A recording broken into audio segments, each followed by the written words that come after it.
इस न्यूज के प्रायोजक है आहूजा अगरबत्ती। आपकी क्या राय है उसके बारे में, पुलवामा के बारे में? पुलवामा के बारे में मैं ये तो नहीं कहता इन्होंने कराया, बट पुलवामा में इन्होंने उसको इग्नोर किया और पॉलिटिकल इस्तेमाल किया अपने लिए, क्योंकि उसमें इनकी स्पीचेस हैं जिसमें ये कहता है कि जब वोट देने जाओ तो पुलवामा की शहादत को याद रखना। जैसे ही मैंने पुलवामा के बारे में सुना, मुझे पता लगा कि हमारे जो शहीद हैं एयरपोर्ट आ रहे हैं जी, तो मैं सीधा एयरपोर्ट गया। हमारी सिक्योरिटी वालों ने मुझे कहा कि नहीं नहीं नहीं आप मत जाइए, मगर मैंने कहा मैं जा रहा हूँ, तो मैं एयरपोर्ट में चला गया। और एयरपोर्ट में उस टाइम मुझे कमरे में बंद कर दिया और मुझे कहा कि देखिए आप कमरे से नहीं निकल सकते। मैंने कहा मतलब?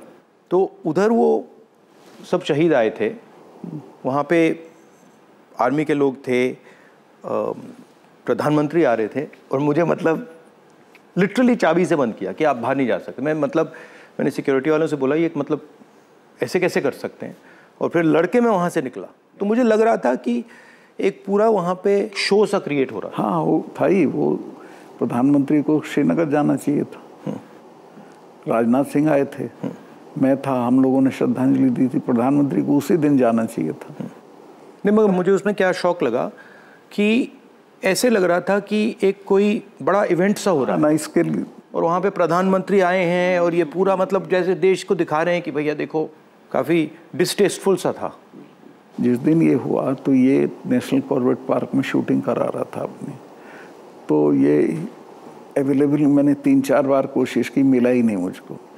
5 या 6 बजे इसका फ़ोन आया, हाँ सतपाल भाई क्या हुआ? मैं कहा हमारे इतने लोग मर गए हैं और हमारी गलती से मरे हैं। तो बोला नहीं नहीं चुप रहना, अभी कुछ नहीं बोलना इस पर। फिर 1 घंटे बाद ये डोभाल जो मेरा क्लास फेलो रहा लॉ में मेरठ में, तो इसका फ़ोन आया, सतपाल भाई आप बोल दी। मैं 2 चैनल को बोल चुका था ये बात, तो इन्होंने कहा नहीं नहीं कुछ नहीं बोलना है इस पर। मैं कहा ठीक है, मैं समझा कुछ जांच वाँच कराएंगे, उस पर असर पड़ेगा। कुछ भी नहीं। तीसरे दिन इनका आ गया कि ये पुलवामा की शहादत को याद रखो और अब हम बालाकोट करेंगे, ये करेंगे, वो करेंगे। और अभी तक उसमें कुछ नहीं हुआ? कुछ नहीं, करना भी नहीं है इसको। पुलवामा के शहीद जिस तरह हुए थे इसलिए हुए कि उन्होंने 5 एयरक्राफ्ट मांगे थे। अगर वो मेरे से मांग लेते तो मैं इमीडिएटली कर देता। मैं तो वहाँ स्टूडेंट्स जब जम्मू में फंस जाते थे बर्फ में, उनको एयरक्राफ्ट से, क्योंकि दिल्ली में एयरक्राफ्ट इमीडिएटली मिलता है किराए पे। 4 महीने तक एप्लीकेशन उनकी पड़ी रही होम मिनिस्ट्री में, और 4 महीने बाद वो खारिज कर दी कि नहीं देंगे।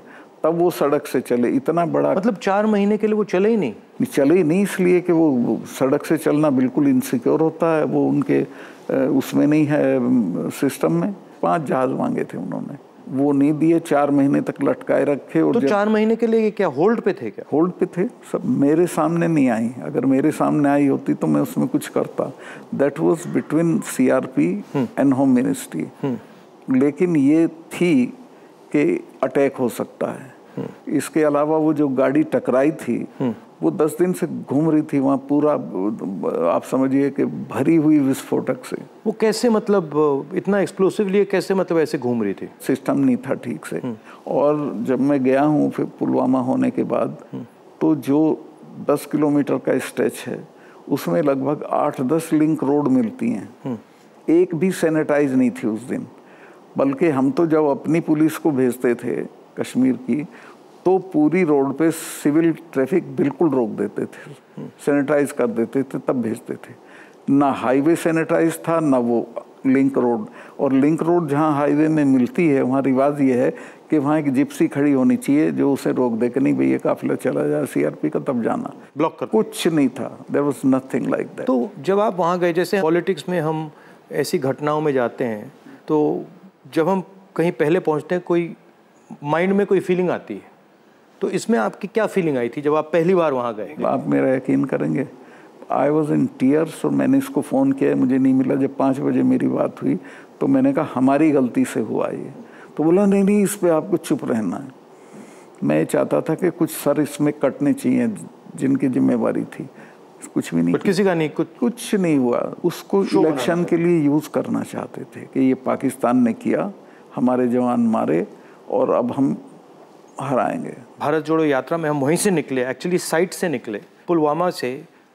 तो मुझे ये लग रहा था कि जो आपने बोला कि ऐसी जगह पे, स्ट्रेटेजिक जगह पे इतना एक्सप्लोसिव कहाँ से आ गया, कैसे आया, वो मेरे दिमाग में क्वेश्चन था। सारा पाकिस्तान से आया था, बट इतना 600-300 किलो। हाँ, ये बॉर्डर तो हमारा पोरस है और ये इतना एक्सप्लोसिव इंडिजिनसली प्रोक्योर करते तो वो बात फैल जाती।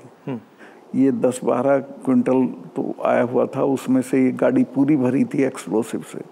और बताया मुझे जब मैं गया कि साहब ये तो 10-12 दिन से घूम रही थी गाड़ी। जो गाड़ी चला रहा था उसका भी, मालिक का, दोनों का टेररिस्ट रिकॉर्ड था। दोनों कई बार गिरफ्तार हो लिए थे, फिर छूट गए थे, फिर गिरफ्तार हुए थे, फिर छूट गए थे। अच्छा। तो उन पे कोई निगाह नहीं थी इंटेलिजेंस एजेंसीज की। SN मोटर्स यूज्ड कार के सेल परचेज का वन स्टॉप सोल्यूशन। हमारे यहाँ आपको मिलेगी BMW, मर्सिडीज, ऑडी, जैगवार समेत सभी लग्जरी कार्स की विशाल रेंज। कम कीमतों पर हम करते हैं आपका लग्जरी कार लेने का सपना पूरा। आज ही आए और न्यूनतम डाउन पेमेंट देकर ले जाए अपनी मनपसंद गाड़ी। हमारा पता है SN Motors, near Pandit Ravishankar university, अमानाका, Raipur.